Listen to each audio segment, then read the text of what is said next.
அஸ்ஸலாமு அலைக்கும் வரஹ்மத்துல்லாஹி வபரகாத்துஹு.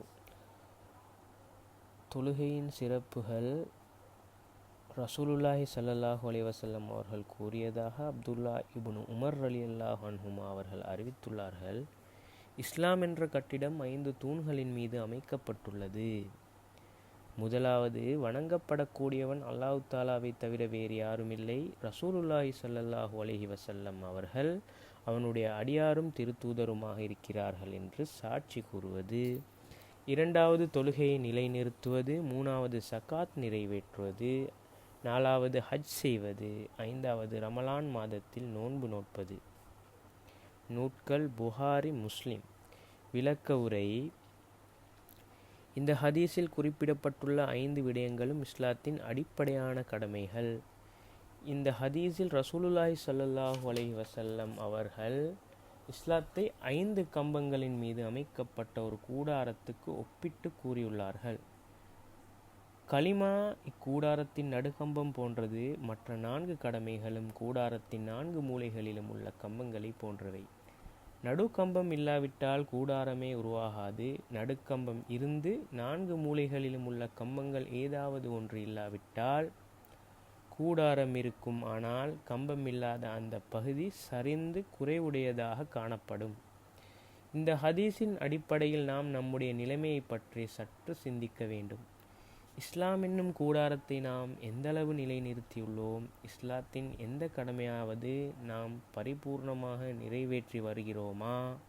இந்த 5 கடமைகளும் எவ்வளவு முக்கியமானவை என்றால் இவைதாம் இஸ்லாத்தின் அத்திவாரமாக இருக்கின்றன. ஒரு முஸ்லீம் தான் ஒரு முஸ்லீம் என்ற வகையில் இந்த 5ஐயும் கடைபிடிக்க வேண்டியது மிக அவசியம். எனினும் ஈமானுக்கு பிறகு அனைத்தையும் விட தொழுகையே முக்கியமானது. அப்துல்லா இப்னு மசூத் ரலியல்லாஹு அன்ஹு அவர்கள் கூறுகிறார்கள், நான் ரசூலுல்லாஹி ஸல்லல்லாஹு அலைஹி வஸல்லம் அவர்களிடம்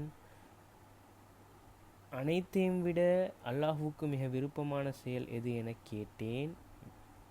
தொழுகை என்று கூறினார்கள். பிறகு எது என்று கேட்டேன்.